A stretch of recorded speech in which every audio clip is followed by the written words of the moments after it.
Et on se proposait aujourd'hui de parler de la laïcité tacite des savoirs scientifiques. Le sujet devient davantage mobilisé ces dernières années dans la formation permanente des enseignants français, parce que les enseignants en sciences de la vie et de la terre notamment, ça c'est un secteur que je fréquente plus familièrement puisque je suis chercheur en sciences de la vie. Je participe à des formations permanentes des enseignants de SVT, sciences de la vie et de la terre, et à cette occasion il y a une reconnaissance des témoignages d'enseignants qui disent avoir besoin d'être outillés pour faire face à des contestations du contenu de l'enseignement par des élèves eux-mêmes.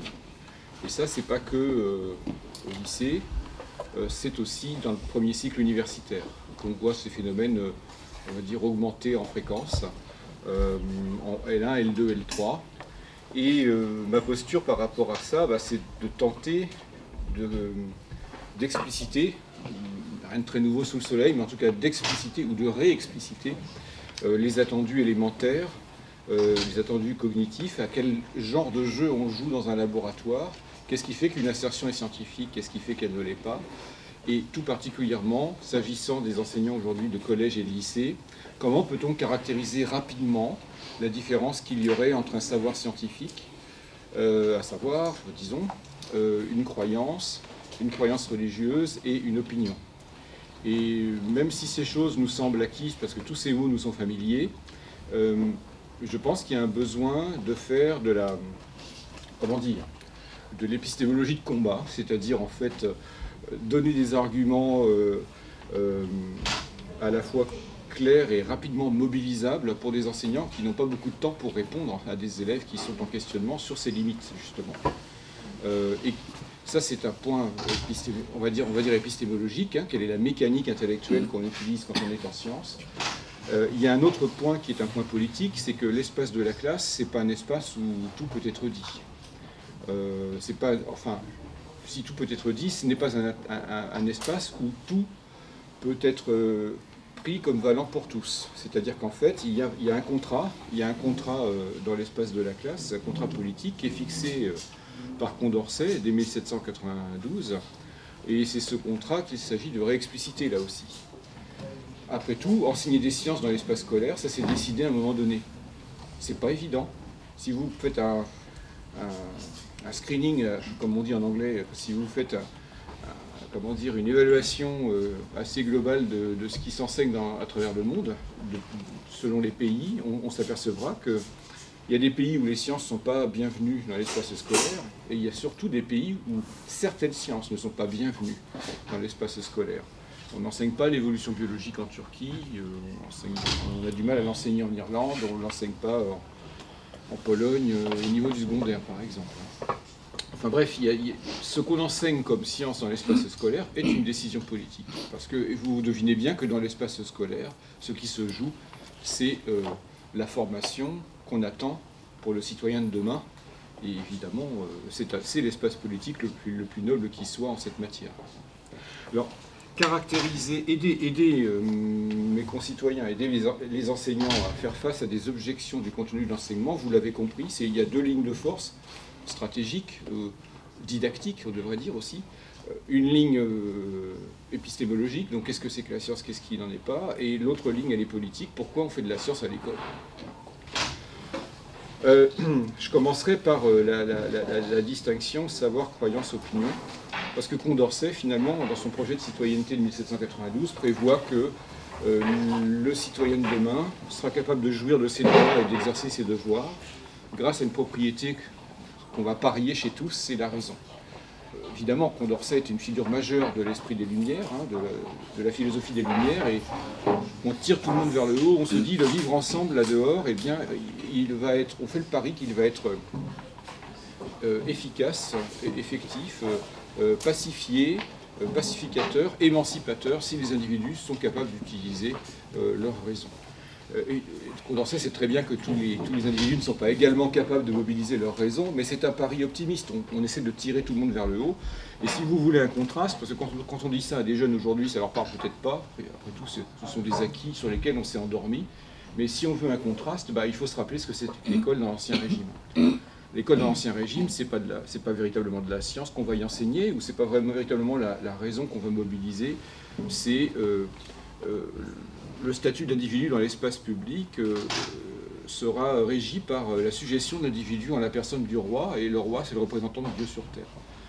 Et donc, le propos éducatif, c'est un propos avant tout, à l'origine en tout cas, théologique, où on suit les prescriptions, la compréhension, la prescription, l'exégèse du texte biblique, avant tout. Il y a des compétences qui sont acquises, bien sûr, comme on dit aujourd'hui, mais c'est pas, on ne parie pas ni sur la raison ni sur les sciences pour émanciper l'individu. Il ne s'agit pas de l'émanciper, il s'agit de l'assujettir. C'est le contraire. Hein. La Révolution française est une révolution parce qu'on va justement émanciper les individus du joug aristocratique. D'ailleurs, petite parenthèse, le mot liberté, tel qu'il figure dans notre triptyque, liberté, égalité, fraternité, pour les Français, la liberté, c'est avant tout la liberté acquise par l'émancipation du joug aristocratique. C'est pas, ça, c'est le sens premier de l'usage du mot liberté dans notre triptyque républicain. C'est très différent de la façon dont les Américains emploient, eux, le mot liberté. Liberté pour les Américains, c'est la liberté de pratiquer leur religion de son choix, de pouvoir se constituer en communauté et de porter des armes. Enfin, j'exagère un peu, mais ça, vous touchez à un de ces trois trucs-là, là, aux États-Unis, vous êtes mort. Hein. Et donc ça, c'est pas moi qui le dis, c'est un sociologue qui analysait les raisons historiques que nous avons, nous, les pays démocratiques, d'avoir inscrit un mot ou un autre comme un mot, un drapeau spécifiant le vivre ensemble. La liberté pour des Anglais, pour des Allemands, pour des Français ou pour des Américains, c'est pas tout à fait la même chose. Et on ne se comprend pas toujours. Une des raisons pour lesquelles la laïcité française n'est pas comprise aux États-Unis, c'est que les États-Unis d'Amérique, leur démocratie, elle est fondée sur la liberté qui est donnée à des communautés de se constituer leur vivre ensemble, en tant que communauté religieuse. Parce que c'est un pays qui a été fondé par des opprimés religieux qui ont traversé l'Atlantique. Hein. La France, c'est pas ça du tout. Hein. Justement, la liberté chez les Français, ça a consisté à concevoir que la garantie des droits et des devoirs est donnée à l'échelle des individus, pas à l'échelle des communautés. Et donc, dans l'espace public, la République est au-dessus des religions. Ce n'est pas les religions qui sont au-dessus de la République dans l'espace public. C'est un peu l'inverse de ce qui se passe aux États-Unis. Donc je ferme la parenthèse pour en revenir à Condorcet. Donc le projet de citoyenneté, il parie sur la raison, et il se trouve que les sciences, sans avoir été voulues pour ça, sans avoir été faites pour ça, les sciences passivement, en quelque sorte, contribuent à ce projet. Parce que les sciences, qu'est-ce qu'elles font? Elles mobilisent la raison, si on veut bien la définir comme la mobilisation d'une capacité critique structurée. Hein. L'esprit critique n'est pas l'esprit de critique. L'esprit critique, il n'est émancipateur que s'il dispose d'outils structurant son action.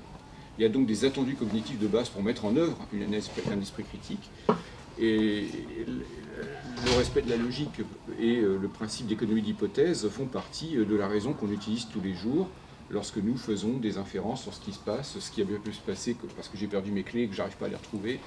Et puis dans l'espace des sciences, évidemment, la raison est éminemment mobilisée. Elle n'est pas mobilisée que là, mais en tout cas, elle est absolument requise dans l'espace des sciences. Alors Condorcet donc, nous engage à constituer une école publique dans laquelle les citoyens vont mobiliser des savoirs. Il va être dispensé des savoirs. Savoir, croyances religieuses, opinions, comment les distinguer dans une situation où on oppose frontalement un savoir délivré par l'enseignant à une croyance qui est celle de un ou plusieurs bénéficiaires de cet enseignement. Comment arriver à caractériser ces mots dès lors que dans l'espace, il est évidemment prévu de spécifier que dans l'espace scolaire, il s'agira vraiment d'enseigner des savoirs et pas des croyances, ou pas des croyances religieuses. J'utiliserai 2 critères pour distinguer ces notions. Le premier critère, c'est de savoir si ce qui est dit est assumé à titre collectif ou est-ce que c'est assumé à titre personnel. Collectif ou personnel. Deuxième critère, ce qui est dit, est-ce que je peux le justifier rationnellement, moi qui le dis, ou est-ce que je m'en remets à quelqu'un ou à quelque chose en qui j'ai confiance? C'est ce qu'on appellerait le principe d'autorité. Donc soit je peux justifier rationnellement ce que je dis, soit je m'en remets à une autorité, ou quelque chose, quelqu'un qui fait autorité pour moi. Je m'en remets à. Alors les savoirs se caractérisent selon ces 2 critères par le fait que, premièrement, lorsque je sais quelque chose, je sais pourquoi je le sais. C'est-à-dire, je dois pouvoir, si je le sais, justifier rationnellement les raisons que j'ai de prendre ce que je dis comme fiable, pour fiable. Tout particulièrement en sciences, depuis les années 50, la description de la sociologie des sciences par Robert Merton, par exemple, on avait clairement identifié, lors de ce travail sociologique, que l'espace du laboratoire est précisément l'espace dans lequel le principe d'autorité ne joue pas. C'est-à-dire que quelque chose n'est pas vrai ou faux dans un laboratoire parce que le patron de labo l'a dit.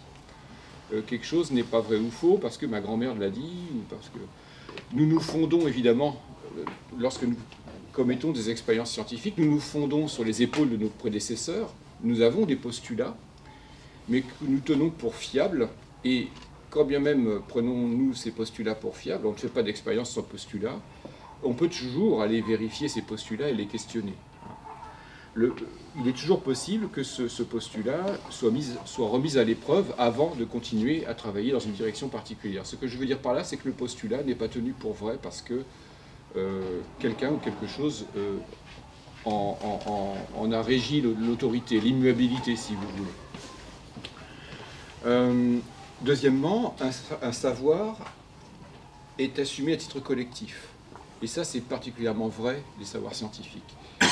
J'insisterai beaucoup là-dessus. Qu'est-ce qui fait qu'il existe une laïcité tacite des savoirs scientifiques? Quand je dis laïcité tacite, j'entends par là qu'un savoir scientifique n'est pas validé au motif de l'appartenance religieuse ou de l'appartenance politique de celui qui le publie. Si vous connaissez comment fonctionnent les sciences, d'abord nous travaillons en équipe, c'est sûr. Nous construisons un rapport particulier entre des faits qui font réagir ce monde réel qui est là. Quand j'appuie dessus, il réagit. Il y a une concordance qui est cherchée entre des faits et des idées. Lorsqu'elle est cohérente, cette concordance entre les faits et les idées, nous publions des résultats. Pour le publier, comment fait-on? On écrit le protocole expérimental. On souhaite à ce qu'il soit évidemment transparent, écrit de manière transparente pour que d'autres puissent le mettre à l'épreuve. Cet article est envoyé au comité éditorial d'un journal qui est un journal professionnel spécialisé.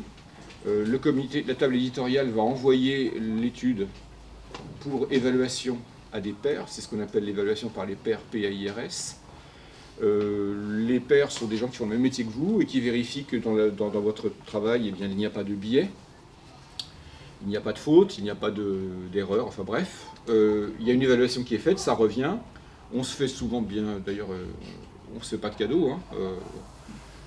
Plus ce qui est publié est surprenant, plus les évaluateurs sont sévères, plus vous avez été sévère vous-même d'ailleurs au départ, parce qu'on ne refait pas la face du monde à peu de frais. Hein. Les évaluateurs ne vous font pas de cadeaux, l'article il est accepté dans le meilleur des cas, accepté avec modification dans la plupart des cas, puis dans un nombre non négligeable de cas, on se fait refuser des articles aussi, hein, tout au long de sa carrière.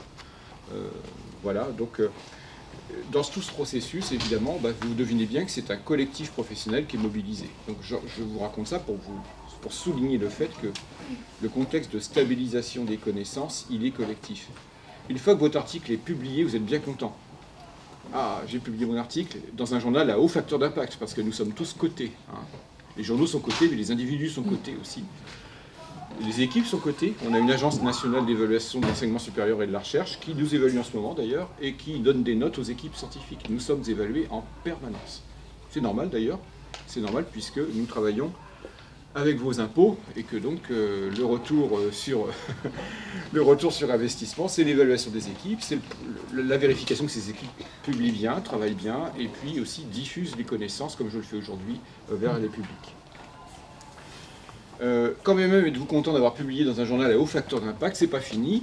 Cette connaissance, si elle n'est pas corroborée par des observateurs indépendants, elle va être oubliée. Et ça, c'est un truc que le public en général ne sait pas. C'est que même si vous avez fait un Nature, comme on dit, ou en Science, dans les grands journaux vitrines internationaux, alors là, évidemment, vous avez produit des communiqués de presse, ou votre institution a produit des communiqués de presse pour dire « Ah, c'est génial, on a une équipe qui a réussi à publier dans Science ». Ça, c'est bien gentil, mais c'est pas fini. C'est-à-dire qu'en fait, le résultat que vous avez publié, il sera, pour rentrer dans le champ des connaissances universellement mobilisables par tous, ce résultat devra avoir été corroboré par des équipes indépendantes. Si personne n'arrive à reproduire le résultat que vous avez publié, ce résultat, au bout de même pas un an, on n'en parlera plus. Donc il faut qu'un résultat soit reproduit pour qu'il entre dans le champ des biens publics. Un résultat, par exemple, on n'en rend pas compte dans un livre scolaire si ça n'a pas été stabilisé dans les congrès internationaux. Alors ça se fait tout seul, hein. Il n'y a pas une réunion où on vote, où je sais pas, ça se fait tacitement. Au bout du compte, on dit que la communauté scientifique qui est spécialisée et compétente dans un domaine donné admet tel résultat comme fiable, en fait. Comme fiable. Alors ce processus, il est éminemment collectif. Les scientifiques se méfient de la notion de vérité, ils préfèrent la notion de fiabilité. Ça, c'est une dernière caractéristique des savoirs. Et ça, c'est pour nos élèves, par exemple, dans nos lycées et nos collèges, c'est pas facile à comprendre. C'est que les savoirs scientifiques sont d'autant plus légitimes qu'ils sont périssables. Nos publics, souvent, se disent le contraire. Les savoirs valent parce qu'ils sont immuables. Mais si vous postulez que les savoirs puissent être immuables, vous êtes dans le dogmatisme. C'est le contraire de l'esprit scientifique. L'esprit scientifique, c'est la remise en cause permanente d'assertions qui, peut-être jadis, ont été validées, mais qui se retrouvent contredites par d'autres assertions à un moment donné. Et c'est la confrontation des assertions permanentes qui met en demeure chacun de justifier ce qu'il a dit à un moment donné. C'est une entreprise permanente de justification de ce qui a été produit. Alors vous devinez, là je vous glisse la puce à l'oreille, hein, vous devinez qu'il va y avoir une différence majeure entre un savoir et une croyance, notamment une croyance religieuse, c'est que la croyance religieuse ne tire pas sa légitimité du fait d'avoir à se justifier en permanence. Ce qui est le cas des savoirs scientifiques. Donc les univers mentaux sont complètement différents, vous le voyez déjà. L'univers mental du scientifique, c'est d'avoir, jusqu'à la fin de sa vie, d'avoir à justifier ce qu'il a raconté pendant sa carrière. Ce que je fais toujours d'ailleurs. C'est une exigence, c'est une éthique de la connaissance, hein, c'est une exigence. Mais si vous avez les outils critiques pour dialoguer avec vos pairs, sachant qu'on ne confond pas la critique des idées et la critique des personnes en sciences, sinon on n'aurait pas fini. Ce que ne font pas d'ailleurs les dogmatismes religieux, ou du moins les franges les plus conservatrices des dogmatismes religieux. On confond systématiquement la critique des idées et la critique des personnes. C'est pour ça que mes collègues de Charlie Hebdo, pour certains d'entre eux, sont morts, hein, je vous le rappelle. C'est qu'il y a des gens pour qui critiquer des idées, c'est critiquer. Ils ne font pas la différence entre les deux. Les scientifiques ne sont pas... sont entraînés à se critiquer eux-mêmes. Alors vous pensez bien qu'ils ne sont pas schizos, hein. Ils distinguent bien la critique des idées et la critique des personnes. Donc vous avez compris que les savoirs sont légitimes parce qu'on sait les justifier, parce qu'on saura les remettre en cause et que tant jusqu'à maintenant ceux que je tiens pour fiables ont résisté à de multiples tentatives de déstabilisation, c'est pour ça qu'ils sont fiables et qu'ils sont questionnables à tout moment. Il est légitime que vous leviez la main et que vous me demandiez de justifier ce que je dis. Il est légitime qu'un élève le fasse dans l'espace de la classe qui demande à son professeur de justifier une connaissance. Quand je dis justifier rationnellement une connaissance, je n'ai pas dit opposer frontalement à une croyance autre. Hein. J'ai dit demander à quelqu'un de justifier ce qu'il dit. Ça, c'est tout à fait normal. Passons maintenant à la croyance. Alors la croyance est, au sens le plus général, et se distingue des motifs que je viens de dire. D'abord, une croyance, elle est définie par le fait que vous vous en remettez à. Et ça socialement, c'est bon. La croyance n'est pas mauvaise en soi, au sens général du terme. Pour faire société commune, nous avons besoin de nous faire confiance. Et ça, c'est capital. Si les élèves ne font systématiquement pas confiance à l'enseignant, comment pourrait-on, à un moment donné, enseigner? Sachant qu'on ne peut jamais tout redémontrer tout le temps. Donc, dans l'espace de la classe, on dispense des savoirs, mais nous attendons des élèves qu'ils se positionnent en crédules consentants, mais momentanément. Et j'ai envie de dire en crédule consentant, sachant qu'il soit bien admis qu'on puisse lever le doigt et à tout moment demander à l'enseignant de justifier ce qu'il dit. Quand un physicien des particules me parle de physique des particules, je suis comme un élève dans une classe. Je m'en remets à lui. Pourquoi? Parce qu'il y a des bienfaits de la main gauche de l'État, des effets redistributifs de biens publics, qui consistent à garantir, par exemple, la validité des diplômes, sachant que ce physicien des particules est passé par un certain trajet, qu'il travaille. La mécanique intellectuelle qu'il met en place pour parler de physique des particules, c'est la même que celle que moi j'utilise en biologie, donc j'ai tendance à lui faire confiance, et je ne peux pas tout démontrer, et lui-même ne peut pas tout démontrer non plus. Donc il me donne des résultats de physique des particules, je les tiens pour... Je le crois à ce moment-là, au sens le plus basique du terme, je le crois, parce qu'il y a des garanties qui me sont fournies, je m'en remets à lui, et heureusement, parce que vous ne pourriez pas vous construire une représentation du monde si vous ne pouviez pas vous en remettre à des gens dont l'État vous garantit de la fiabilité. Il y a des métiers dont le rôle est de garantir la fiabilité d'un contenu de connaissance. C'est les métiers de chercheurs, c'est le métier d'enseignant, c'est le métier de journaliste, c'est le métier d'éditeur, par exemple. Et donc, très fondamentalement, la croyance repose sur un principe de confiance. Alors, c'est le principe d'autorité dont je parlais tout à l'heure. Hein. Ce physicien des particules fait autorité pour moi. Et parce que je sais qu'il n'est pas tout seul, bien sûr, qu'il y a une communauté scientifique derrière, et que cette communauté, elle a travaillé collectivement. C'est les raisons pour lesquelles je fais confiance à ce monsieur. D'autre part, la croyance, elle est assumée à titre personnel. Alors que les savoirs étaient validés collectivement, la croyance, je la prends pour moi-même, et je peux faire le choix, et d'ailleurs c'est ma liberté de conscience, hein, je fais le choix de croire en qui je veux et en ce que je veux. Je me construis ma représentation du monde. Je distinguerai donc cette croyance socialement utile à la croyance religieuse. Il y a un adjectif supplémentaire. Dans le mot religion, vous avez le mot lien. Il y a la racine étymologique du lien. Et elle a de spécifique, cette croyance religieuse, que ce qui est cru par principe d'autorité, je crois en ce qu'on m'a dit, alors que ce soit un texte dit sacré ou que ce soit un contenu théologique dispensé par un représentant religieux qui s'exprime escalité, enfin, bref, je m'en remets à. Mais ce qui est dit pour vrai soude la communauté qui le dit. En fait, autant la croyance au sens général était assumée à titre individuel, sur le premier critère, autant la croyance religieuse, elle, est assumée à titre collectif, et ce qui est tenu pour vrai soude la communauté qui s'identifie au contenu.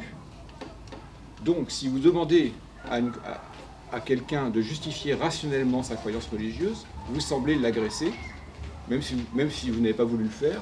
En fait, vous l'agressez. Pourquoi ? Parce que les ressorts cognitifs qui sont utilisés ne sont pas du tout les mêmes. On n'est pas sur le même monde, si vous voulez. Une croyance religieuse, j'ai envie de vous dire, cognitivement, ne se justifie pas.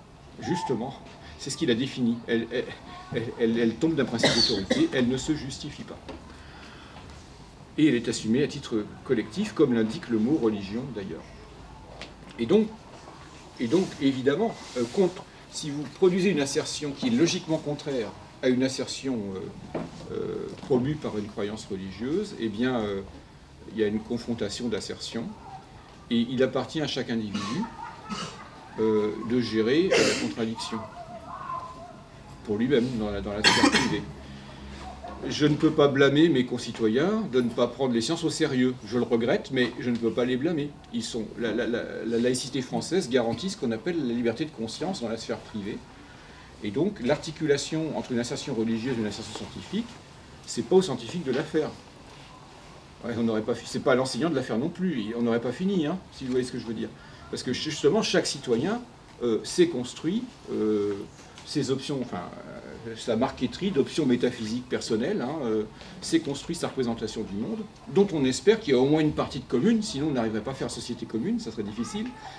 Le pari que moi, chercheur, je fais, et que les enseignants font, que ces métiers redistributeurs d'une fiabilité de contenu de connaissances font, c'est de promouvoir ce socle commun de connaissances qui nous permet justement de pouvoir construire une sphère publique avec le minimum de représentation commune. Sans quoi, ça serait difficile d'avoir des lois communes, par exemple, ou au moins de les comprendre, ces lois.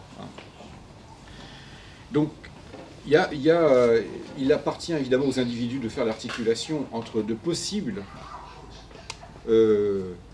contradictions entre une affirmation scientifique et un contenu religieux, de possibles accords, mais les sciences ne sont pas fait exprès.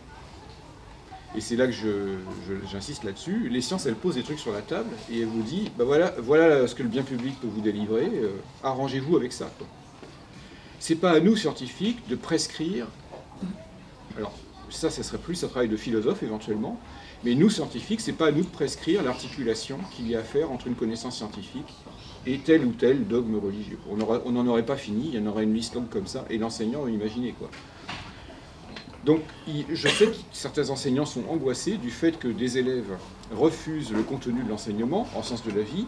Quand on parle, il y a des cours sur la sexualité, il y a des cours sur l'évolution biologique, il y a des cours sur l'histoire de la Terre. Les élèves se retrouvent en porte-à-faux parce qu'il y a des contenus qui ne sont pas compatibles. Moi, j'ai plutôt envie de décomplexer l'enseignant. Si j'avais un conseil à donner, soyez droit dans vos bottes. De toute façon, c'est le boulot du théologien de faire l'articulation, c'est pas le vôtre. Sinon, vous taperiez au cas par cas chaque élève. Alors ça va, c'est compatible pour toi, c'est bon. Vous voyez le boulot, quoi. Donc cette articulation, évidemment, elle est à faire chez chacun. Arrangez-vous avec ça. Voilà ce qu'on a de mieux, nous, à vous donner dans l'espace public. Arrangez-vous avec ça. La laïcité à la française, c'est un sacré bouclier, c'est un très bon bouclier, parce que finalement, d'un côté, elle garantit la liberté de conscience dans l'espace privé, et elle exprime le fait que dans la sphère publique, eh bien, ce sont c'est la République qui prévaut, bien sûr, et c'est la représentation du monde délivrée par ce même bien public qui prévaut, et sur lequel on a fait un pari, celui de la raison.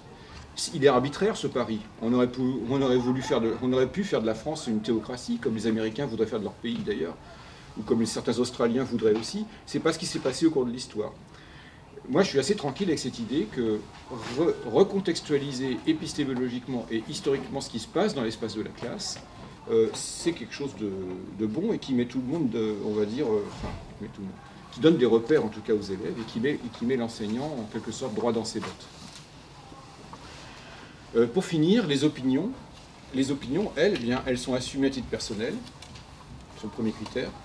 Et sur le deuxième critère, elles se fondent tantôt sur des croyances, tantôt sur des savoirs, tout ça, ça se mélange. Nos opinions sont forgées d'un mélange de croyances, on s'en est remis à. Il y a des parties qui constituent mon opinion que je peux justifier rationnellement, et il y a des parties de mon opinion qui relèvent d'une relation de confiance que j'ai vis-à-vis d'un journal, vis-à-vis de quelqu'un qui fait autorité à mes yeux. L'opinion, elle n'est pas vraiment structurée méthodologiquement. Pour finir, un petit mot rapide sur l'idéologie. L'idéologie, elle a une caractéristique particulière, elle en a deux. La première, c'est que autant l'opinion est assumée à titre personnel, et elle se nourrit tantôt de savoir, tantôt de croyances, l'idéologie, elle est assumée à titre collectif parce qu'elle sert des intérêts collectifs. Et elle aussi, comme l'opinion, elle est tantôt fondée sur des savoirs qu'elle utilise, tantôt sur des croyances, bien sûr. Et ça serait un peu l'opinion, mais version collective, quoi. Avec une caractéristique en plus, c'est que l'idéologie a la caractéristique de se cacher. Une croyance, elle ne se cache pas, encore moins une croyance religieuse la plupart du temps. Si les croyances religieuses mène les individus à s'identifier comme communauté religieuse et à revendiquer un droit à la différence qui assurément arrivera un jour à une différence des droits, hein, ce qui n'est pas souhaité en République, les communautés religieuses ne souhaitent pas se cacher. Au contraire, elles souhaitent revendiquer leur spécificité. Alors que les idéologies, elles travaillent sous le tapis. Nous sommes tous, autant que nous sommes, pris dans une trame idéologique dont nous n'avons pas d'ailleurs toujours conscience. On s'en rend compte quand, par exemple, dans une discussion de famille, autour d'une table, on s'en rend compte quand ce que dit quelqu'un nous agace, mais on n'arrive pas à savoir pourquoi ça nous agace. Et en général, là, vous avez compris qu'il y a des trames idéologiques qui se jouent là-dessous. D'ailleurs, même chose dans l'autre sens.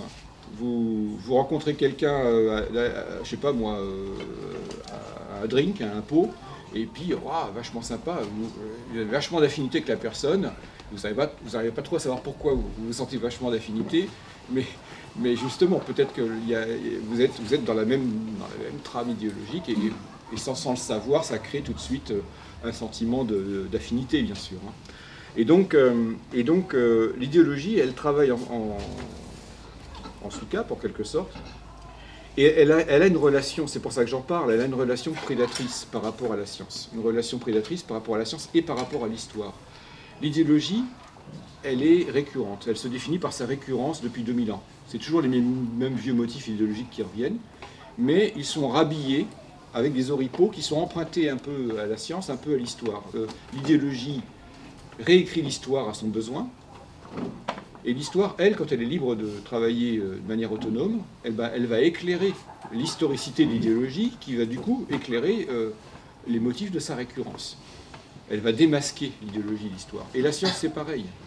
L'idéologie va emprunter des morceaux de science, pour dire, je peux vous citer un exemple pour être moins abstrait, j'y viens, mais en gros, elle emprunte des morceaux de science, dont elle se soucie assez peu d'ailleurs de savoir si l'importation qu'elle utilise est légitime là où elle l'importe. Et puis la science, en retour, elle aussi va démasquer l'idéologie, parce que si vous êtes scientifique, vous allez dire, dites donc, vous utilisez tel motif scientifique dans un contexte où ça n'a aucun rapport avec la choucroute, votre importation, elle est illégitime. Alors un exemple, pour être moins abstrait, ça s'est fait, ça c'est un dossier que je connais bien, c'est pour ça que je vous en parle. Moi je travaille en sciences de l'évolution biologique, je travaille sur l'évolution des espèces, et je connais assez bien le texte de 1859 de Charles Darwin, intitulé L'origine des espèces, qui est un livre fondateur, c'est un programme de recherche pour 150 ans. Hein. Et Darwin expose cette idée que la raison pour laquelle les organes semblent conformer de manière propice à leur fonctionnement, les raisons pour lesquelles les organismes sont relativement réguliers au cours du temps dans une population, c'est le fait qu'il y a un filtre environnemental qu'on appelle la sélection naturelle, que ces individus fondamentalement varient dans tous les sens. La variation est la première manifestation du niveau d'organisation du réel qu'on appelle le niveau biologique. Le niveau biologique se définit du fait qu'il varie en permanence. Il n'y a pas deux personnes dans cette salle qui ont le même visage. C'est la variation. Et cette variation, dans une population donnée à un moment donné, elle se retrouve triée par l'environnement. Quelques variants fortuitement favorables à la reproduction des individus qui les portent vont léguer ces variations à la génération suivante, ce qui va offrir à cette génération suivante une certaine régularité. D'autres variations néfastes à la reproduction, elles ne vont pas se pérenniser dans le lignage généalogique, puisque, vu qu'elles sont néfastes à la reproduction, elles vont amoindrir la capacité des porteurs de ces variations à faire des petits, et donc au bout du compte, dans la généalogie, ces variations vont finir par disparaître. Bref, les populations et les espèces, en l'occurrence, tiennent leur régularité d'un phénomène qu'on appelle la sélection naturelle. Eh bien, ça, c'est un système explicatif très puissant, qui est utilisé aujourd'hui en biologie à plusieurs niveaux d'organisation du niveau biologique. Mais un exemple classique d'utilisation idéologique de ce principe a été commis par un contemporain de Darwin, dont le nom est Herbert Spencer, qui est un ingénieur anglais. Darwin sort son livre en novembre 1859, et dès 1860, Spencer a déjà puisé dans le livre des morceaux qui l'intéressent, et il y a une décontextualisation, et ça c'est... L'idéologie travaille précisément à partir de la décontextualisation et de la réduction, ces deux grands principes par lesquels les idéologies travaillent. Spencer prend la sélection naturelle, il l'importe dans un domaine dans lequel Darwin ne s'était pas exprimé, il l'importe en économie, il l'importe en socio-économie, on va dire, et Spencer décrète, mais décrète sans avoir fait aucune inférence scientifique, hein, il décrète que ce principe justifie que l'Angleterre victorienne n'aide pas les pauvres, surtout pas, parce que si vous aidez les pauvres, vous allez augmenter la capacité de reproduction des individus socialement indésirables et vous allez baisser la qualité de la population anglaise. Donc laisser les pauvres dans leur taudis, l'Angleterre de 1860 n'était pas terrible, hein, la pauvreté ouvrière était effroyable. Laissez les ouvriers dans leur pauvreté, ne les aidez surtout pas parce que vous allez augmenter les tares. Ces gars-là étaient obnubilés par la baisse de capacité de l'intelligence moyenne de la population anglaise. Ils étaient obsédés par ça. Et plutôt que de mettre les moyens dans l'éducation, ils étaient plutôt à dire ne les aidez pas, laissez-les crever, parce que sinon la population va baisser en qualité. Alors ça, c'est ce qu'on a appelé en France, ça s'appelle le spencerisme. Le vrai nom de cette pensée, c'est une opération idéologique, dans le sens où on a pris un petit morceau de science, en le déconnectant de la justification de ce petit morceau, pour l'importer à un endroit où on veut se servir de ce principe comme principe d'autorité, en réalité. Regardez, c'est un grand biologiste qui a dit ça. Et voilà ce qui se passe dans la société voilà. Alors ce spencerisme, il a été qualifié par un Français en 1880 de darwinisme social. Seulement, le malheur de cette qualification, c'est que Darwin n'a jamais accrédité cette idée. Alors c'est dommage de parler de darwinisme social si Darwin lui-même ne s'est pas exprimé à ce sujet. D'ailleurs, c'est même plus fort que ça encore, c'est que 15 ans après, Darwin prend la parole sur la question de l'organisation sociale des humains, et il dit, en gros, le contraire de ce que dit Spencer. En 1871, il y a eu un temps de silence, malheureusement, chez Darwin, qui a fait que d'autres ont parlé à sa place, mais en 1871, il fait un livre pour parler de l'affiliation de l'homme, et de l'origine naturelle de l'homme, et de ses comportements, et il explique que la sélection naturelle, précisément, elle génère à la fois des situations de compétition, bien sûr, des individus qui sollicitent les mêmes ressources vont se retrouver en situation de compétition alors qu'ils sont variables entre eux. Donc évidemment, peut-être qu'il est possible que certains soient plus capables de capter la ressource que d'autres, et ceux qui ne les captent pas feront moins de petits, et au bout du compte, ça explique l'optimalité apparente des organismes à capter des ressources, hein, bien sûr, cette histoire-là. Mais il n'y a pas que ça. Certes, on est en compétition, mais on est aussi en coopération. C'est-à-dire qu'en gros, si je vous le fais court, l'union fait la force. Les individus qui sont capables de redistribuer le bienfait d'une capacité à capter des ressources sur l'ensemble de la population se retrouvent collectivement davantage pérennes. Pérennes, ça veut dire que les variations qui leur permettent de faire ça, si elles sont véritables, vont se maintenir dans le lignage généalogique, alors que ceux qui ne le pratiquent pas, où chacun est pour soi, auront peut-être moins de succès à capter de la ressource et vont s'éteindre. Et donc, en fait, c'est une description finalement assez fidèle à ce qui se passe dans les sociétés animales, dont les sociétés humaines, c'est qu'il y a un entrelac de comportements égoïstes et de comportements coopératifs. Et c'est pas tout l'un tout l'autre. Pour sortir des humains, je peux vous parler des hyènes tachetées. Dans la savane africaine, les 80% de ce que mangent les populations d'hyènes tachetées sont des proies chassées. On parle de ces animaux comme des charognards, mais ils ne sont charognards que pour 20% de ce qu'elles mangent. Eh bien, figurez-vous qu'au moment de la chasse, les hyènes tachetées sont coopératives entre elles. Sinon, elles n'attraperaient pas des proies de la taille des proies qu'elles attrapent. Et au moment de la bouffe, elles sont compétitives. C'est-à-dire que l'ordre d'accès à la nourriture est régi par l'agressivité interindividuelle des femelles. Et une femelle va nourrir ses petits, préférentiellement parce qu'elle aura évincé de la sollicitation les femelles de rang inférieur. Gare à celle qui voudra avoir accès à la carcasse quand ce n'est pas son tour. Elle se fera mordre et vigoureusement. Sachant que les femelles de hyènes tachetées transmettent à leurs petites, pas optimales, mais elles transmettent aux petites femelles leur rang social.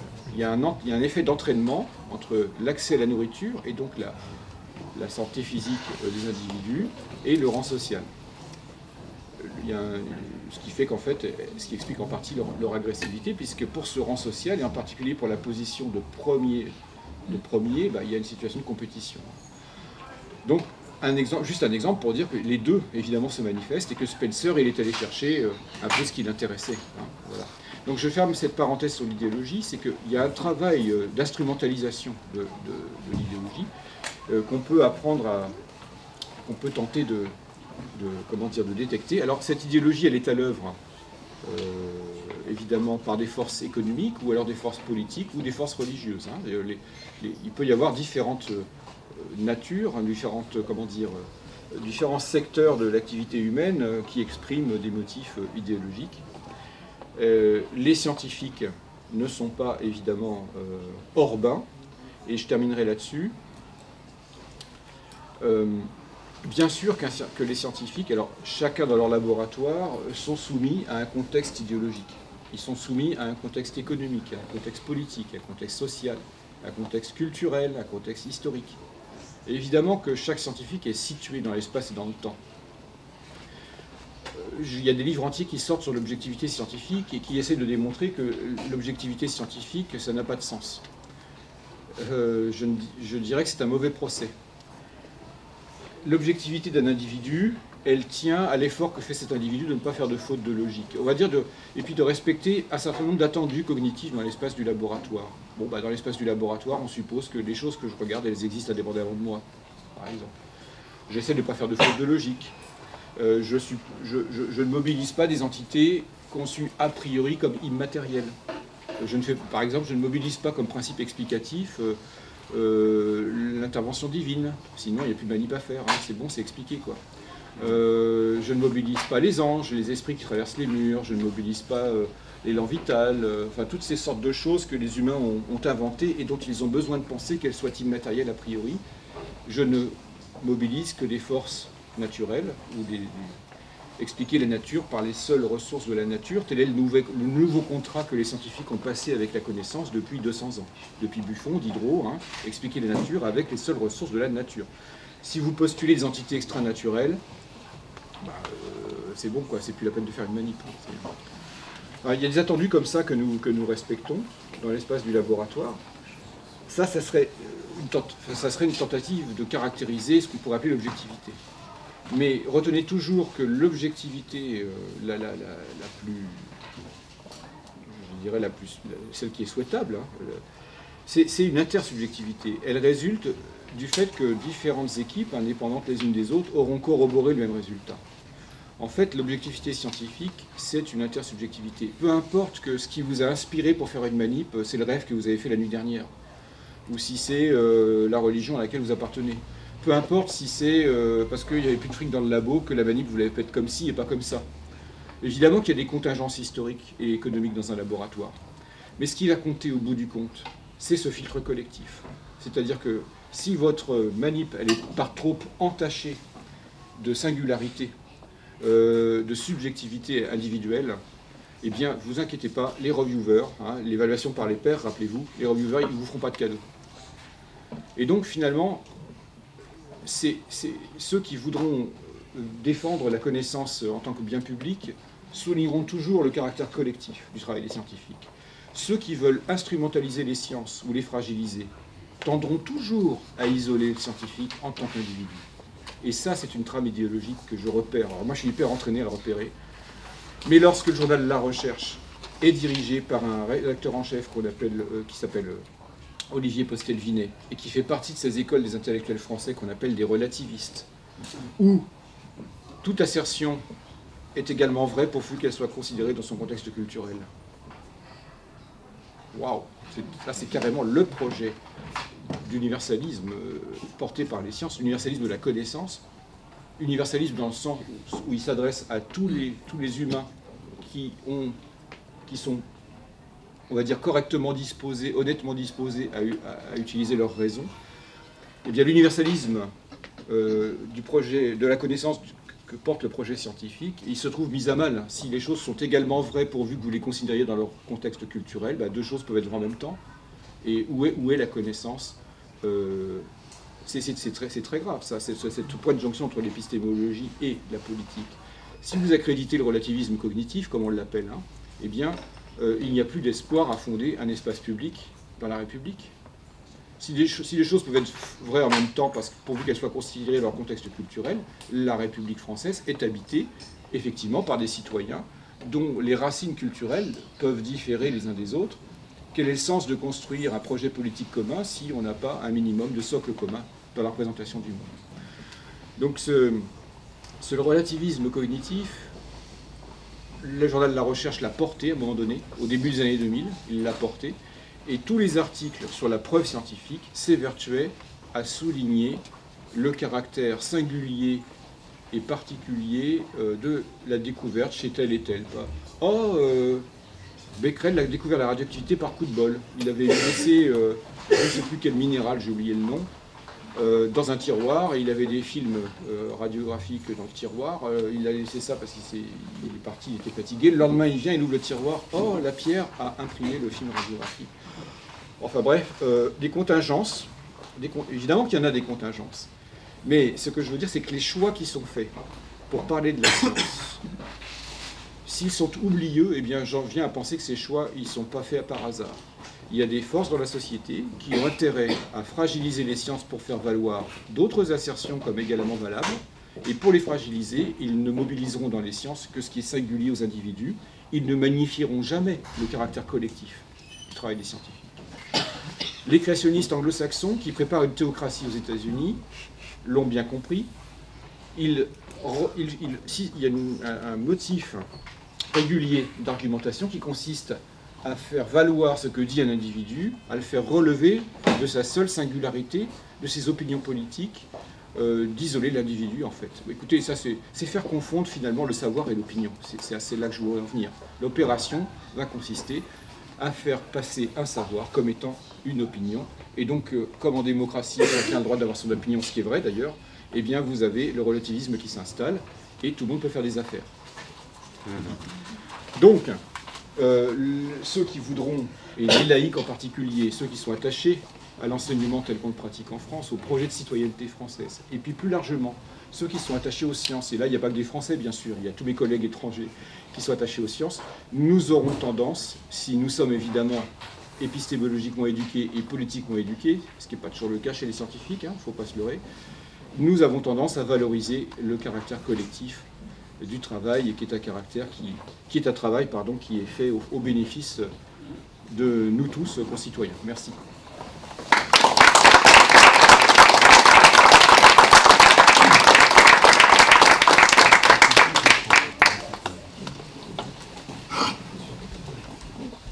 Je ne sais pas combien de temps j'ai parlé. Parfait. Il est quelle heure ? Est-ce que vous avez des questions à poser ?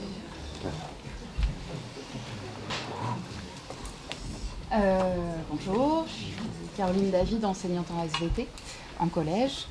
Je voulais intervenir parce que, justement, par rapport à ce thème laïcité et sciences, je me sens assez partagée vis-à-vis de la politique des sciences dans le scolaire actuellement, entre justement le fait en collège d'insister sur les différences entre le fait scientifique, les opinions, et le fait de voir les parts des SVT s'amenuire avec, pourquoi pas, des SVT qui deviendraient optionnels en seconde. Je ne sais plus comment me placer face à ça. Et je suis inquiète justement, suite à votre intervention, à me dire, mais qu'est-ce qu'on va faire, que peut devenir l'esprit critique, la liberté, si on perd cette place justement de notre discipline. Oui, je partage votre inquiétude. Pour ne rien vous cacher, le Muséum national d'histoire naturelle est en train de constituer un consortium d'acteurs publics et privés autour d'un texte, texte à partir duquel on demande 2 rendez-vous de cabinet ministériel pour faire valoir le rôle que l'histoire naturelle, mais pas seulement, le rôle que les sciences de la vie et de la terre peuvent avoir dans la culture du citoyen de demain. Et il ne s'agira pas de parler que de culture, parce que on ne se fait pas d'illusions. Si on arrive dans un cabinet ministériel avec une casquette d'universitaire, on ne sera pas écouté. Il faut mobiliser avec nous des acteurs de la société, et en particulier des industriels qui viendront dire aussi que la force de frappe économique du pays, ça dépend. Il y a plein de pays qui l'ont compris, la Chine l'a compris. Michel Rocard faisait ce constat que dans 15 ans, on importera des ingénieurs de Chine pour venir travailler en France, parce que les Français se seront tirés une balle dans le pied. Les gamins qui sont propices à rentrer dans les écoles d'ingénieurs partent tous dans la finance, une hémorragie de cerveau vers la finance, parce que c'est dans la finance qu'on se fait le plus de fric aujourd'hui. Bref, un pays qui se départit des filières qui font de ses concitoyens des chercheurs est un pays qui à terme se tire une balle dans le pied, y compris économiquement. Et donc, c'est de ce y compris économiquement qu'il s'agit de faire valoir auprès des cabinets ministériels pour être entendu et dire, mais attendez, ça va être quoi l'industrie de l'agronomie demain s'il n'y a plus de scientifiques dans le pays, ou s'il y en a si peu, ou s'il y a une déculturation n'existe pas. Mais enfin bref, s'il y a une perte de visibilité des sciences dans la culture. Déjà qu'en France, on a du mal à admettre les sciences comme faisant partie de la culture. Il y a un ministère de la Recherche et il y a un ministère de la Culture. On ne parle pas de sciences du ministère de la Culture. J'exagère un peu, mais il y a beaucoup de ça. Mais vous le trouvez par d'autres détours. Vous êtes dans le même salon que tout à l'heure, avec un verre de champagne, n'est-ce pas? Et vous vous dites « Ah, je suis nul en maths, ah, je suis nul en maths ». Et vous aurez tout autour de vous des gens qui sont remplis de compassion pour vous. Mais jamais vous n'entendrez quelqu'un dire « Ah, je suis nul en littérature » ou « Je suis nul en cinéma ». Alors ça, c'est la honte. Donc, je suis nul en sciences, c'est quelque chose qui est parfaitement compréhensible de tout à chacun, mais je suis nul en littérature, ça, c'est pas recevable. Et donc, il faudrait rééquilibrer ces motifs culturels. Il faudrait que ce soit dommage, autant d'être nul en sciences que d'être nul en littérature. Et il n'y a pas d'échelle de valeur dans ma tête. Toutes les productions intellectuelles valent pour cela qu'elles sont, pour cela qu'elles remplissent le rôle qu'elles se proposent de remplir, qu'on ne fasse pas dire à l'une ce que fait l'autre. Voilà, c'est juste cette confusion qu'il faut éviter, mais sinon, il n'est pas question de valeur là-dedans. Alors oui, je suis inquiet comme vous, s'il n'y a plus de SVT en seconde, si la part des sciences dans l'évaluation finale du cycle secondaire diminue, je ne sais pas comment on va faire pour améliorer le sort du citoyen. Parce que comme je vous l'ai dit, les sciences, sans l'avoir été voulues pour ça, contribuent. Elles peuvent contribuer à mobiliser ce que Condorcet souhaitait qu'un citoyen mobilise. Oui. Jusqu'à présent, on était un peu traditionnellement habitué à la contestation ou la répression même de la recherche de l'esprit scientifique par notamment les religions. Et j'ai l'impression que depuis quelques années ou quelques dizaines d'années, on voit une autre contestation. Vous évoquiez le relativisme, en particulier, alors je dirais, je ne sais pas si c'est l'expression qui convient, dans des domaines de cercles d'écologie politique, de militantisme d'écologie politique. Moi je suis un lecteur de sciences et pseudosciences, et souvent il y a cette question qui est mise en avant. Oui, parce que le déficit de culture scientifique chez nos concitoyens touche autant ceux qui auront décidé de porter leur concours à des causes nobles que ceux qui auront décidé de ne pas porter de concours du tout, ou alors de ne vivre que recroquevillés sur ses intérêts personnels. Ça touche tout le monde de manière, équiprobable. Et donc oui, il y a des gens qui raisonnent mal, s'agissant des sciences, il y a des gens qui raisonnent mal à gauche comme à droite. comme dans le camp écologiste. Oui, il y a même des gens qui disent des bêtises énormes sur la laïcité, à gauche, comme à droite, comme dans le camp écologiste. Vous voyez? Donc les valeurs dont je parle là, elles traversent toutes les formations politiques. Et même si je ne parle pas de formation politique, elles traversent, on va dire, tous les modes associatifs d'action, potentiellement. Donc évidemment, on est navré, et ça c'était je pense, le cas d'Alan Sokal et Jean Bricmont il y a 20 ans, quand ils ont fait Imposture intellectuelle, ils se disaient navrés de voir la gauche américaine jargonner comme le relativisme francophone, parce qu'ils étaient attachés à cette gauche américaine, mais ça leur faisait mal au cœur. Quand l'ennemi politique dit des conneries, c'est à la limite tant mieux, vous voyez, ils se tiraient de balles dans le pied, mais quand c'est notre propre camp voilà, vous m'avez compris. Donc, en effet, je pense que ça les a bien motivés pour critiquer ce par quoi leur propre camp politique résonnait de travers, quoi. Comme dirait le proverbe, mes ennemis, pas de problème, laissez-moi aller, je m'en charge, mais mon Dieu, préservez-moi de mes amis.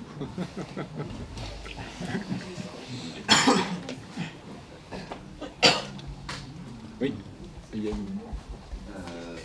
vous avez dit tout à l'heure que l'histoire et les sciences pouvaient mettre en lumière les biais, les faussetés dans une idéologie. Mais est-ce que vous pensez qu'elles doivent le faire? Et si oui, comment, sachant que une idéologie et les sciences n'ont pas les mêmes armes pour se justifier et mettre en avant leur discours? Je pense qu'elles doivent le faire si c'est leur objet d'étude affiché. Il y a un pan de l'activité des historiens qui travaille précisément sur la compréhension de l'historicité des courants d'idées, et en particulier des courants d'idées politiques, des courants d'idées religieuses. Oui, elles doivent le faire, en effet. Ouais. Et pour ne pas se retrouver, alors s'agissant des sciences en particulier, pour ne pas se retrouver instrumentalisées, parce qu'il y a un moment, pour répondre plus complètement à votre question, il y a un moment quand vous donnez une donnée scientifique à un public, vous voyez que ça passait pas. Vous voyez que ça passe pas. Il y a des connaissances scientifiques qui sont refusées par les concitoyens. On se demande pourquoi. Alors, parce que quand on comprend rien, on refuse pas. C'est pas une attitude nécessairement de comment dire, de fatigue du fait qu'on ne comprend pas la physique, la mécanique quantique, je sais pas, je comprends rien, on m'a expliqué 3 fois, je comprends toujours pas. Bon, là on n'est pas dans un refus en bloc, on est juste dans un constat d'échec à comprendre une donnée scientifique. Par contre, je sais qu'il y a des données scientifiques qui sont activement refusées par une partie de mes concitoyens. Et c'est là qu'on se dit, mais il est où l'obstacle?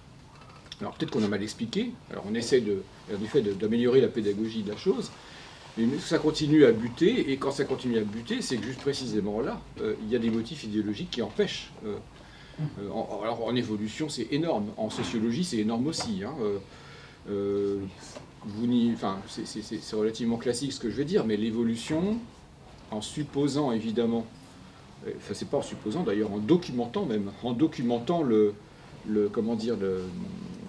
le changement dans le lignage généalogique des êtres vivants, en faisant de l'espèce une convention de langage et pas une entité réifiée dans la nature, l'évolution contrevient au fond de commerce philosophique des 3 monothéismes.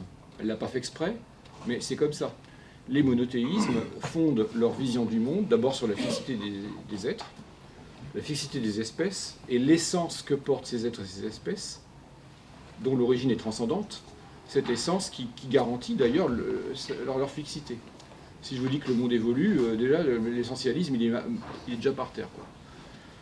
Donc ça c'est un motif idéologique, enfin philosophico-idéologique très fort, qui fait qu'en effet l'évolution biologique n'est pas admise dans beaucoup de pays par la majorité des citoyens. En France c'est majoritaire, en Scandinavie elle est admise majoritairement, mais les enquêtes montrent qu'en Turquie, aux États-Unis d'Amérique, en Australie, enfin je ne vais pas faire la liste, mais il y a plein de pays où les habitants de ces pays sont très minoritaires, voire très minoritaires. Les Américains, c'est que 1/3, on hallucine, quoi.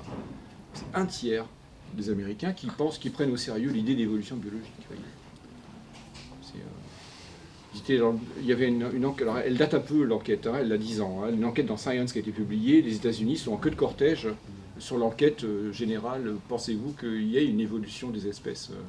Les États-Unis sont en bas de la liste, hein. Ils sont à 34% seulement, quoi. L'Europe est quand même bien placée. Mieux placée en tout cas. Oui, donc en fait, quand c'est comme ça, c'est utile aux scientifiques d'identifier le motif idéologique qui bloque. Bon, mais là, à la limite, il n'y a pas de devoir qui s'impose, sauf celui d'améliorer sa pédagogie, peut-être. Mais par contre, et là je finis de répondre à la question, lorsque ces motifs idéologiques s'organisent politiquement pour faire croire à des décideurs politiques que leur propos est scientifique, à égale valeur du propos scientifique de la communauté internationale. Là, le devoir du scientifique, et c'est pour ça que je l'ai fait, enfin moi je me suis bougé pour ça, c'est pour ça, là le devoir des scientifiques est de dire, il y a tromperie sur la marchandise. Alors, vous devinez, je vise évidemment le créationnisme anglo-saxon qui se qualifie lui-même de scientifique. Personne ne l'a décrété, c'est lui qui dit creationist science. Ah bon, c'est de la science. Et donc, c'est notre devoir, vu qu'ils utilisent le mot science, c'est notre devoir d'aller voir s'il s'agit vraiment de science ou pas. Mais même objectivement, ça nous intéresse. Y a-t-il, soyons naïfs, y a-t-il une hypothèse intéressante à tester chez ces gens-là? Et on s'aperçoit que la façon dont ils raisonnent, ne serait-ce que la seule façon dont ils raisonnent, ne respecte pas les attendus de base d'un raisonnement scientifique, et du coup, il ne peut pas s'agir de science, quoi. Et là, c'est à notre devoir de dire aux gens, et là, on vous parle de science, mais faites gaffe, là, c'en est pas. C'est pas la bataille, elle n'est pas dans le labo, hein. Ne croyez pas, les créationnistes essaient de faire croire que les scientifiques qui les contredisent le font parce qu'ils se sentent menacés. Ah ah, voyez, ma théorie a fait mouche, voyez, vous vous mobilisez pour me contredire. Et ça, c'est évidemment, c'est un tour de passe-passe. L'enjeu, c'est pas le labo, l'enjeu, c'est l'école. Parce que les opérations des créationnistes ne sont pas faites pour convaincre les labos, elles sont faites pour convaincre des décideurs politiques, pour faire rentrer le propos théologique en tant que propos scientifique dans l'école publique. La bataille, c'est la bataille de l'école. Donc là, oui, je réponds oui à votre question. Le scientifique doit se mobiliser pour prévenir qu'il ne s'agit pas de science, et que donc ça n'a rien à faire dans le cours de sciences à l'école. Oui. N'y a-t-il pas un biais méthodologique ou même un substrat idéologique quand certains utilisent les neurosciences pour une prescription pédagogique qui peut aller jusqu'à la prescription de la méthode syllabique, par exemple, en ce moment? Ça, je ne peux pas vous dire. Là, il s'agit de prescription pour atteindre un objectif d'efficacité pédagogique, vous diriez? Pédagogique? Ouais. Bon. Là, je ne peux pas vous dire, parce qu'on est...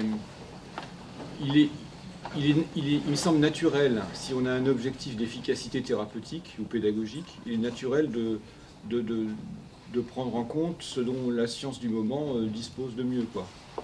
Donc après, si ce dont vous vous emparez c'est controversé, bah forcément les applications auxquelles vous souhaitez aboutir seront controversées aussi. Je vois pas, par rapport aux propos, par rapport à la relation entre savoir, croyance religieuse et opinion, je ne crois pas que cette distinction puisse apporter un éclairage à votre question. Vous voyez, c'est...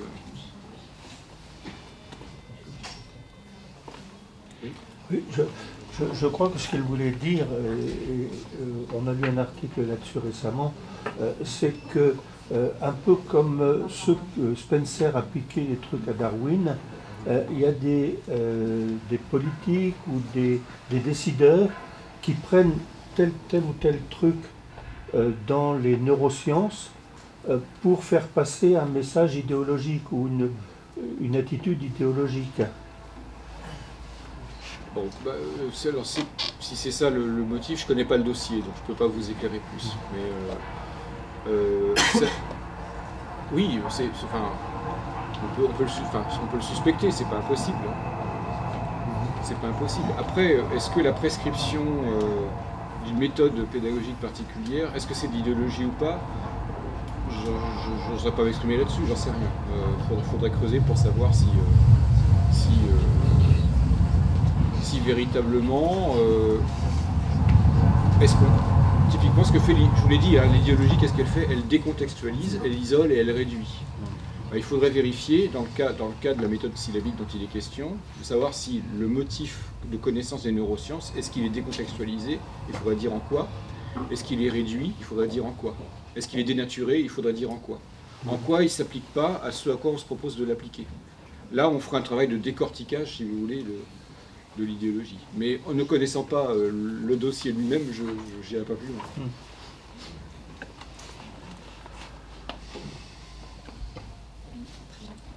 Merci beaucoup. Merci à vous. Alors, puisque vous êtes dans une bibliothèque,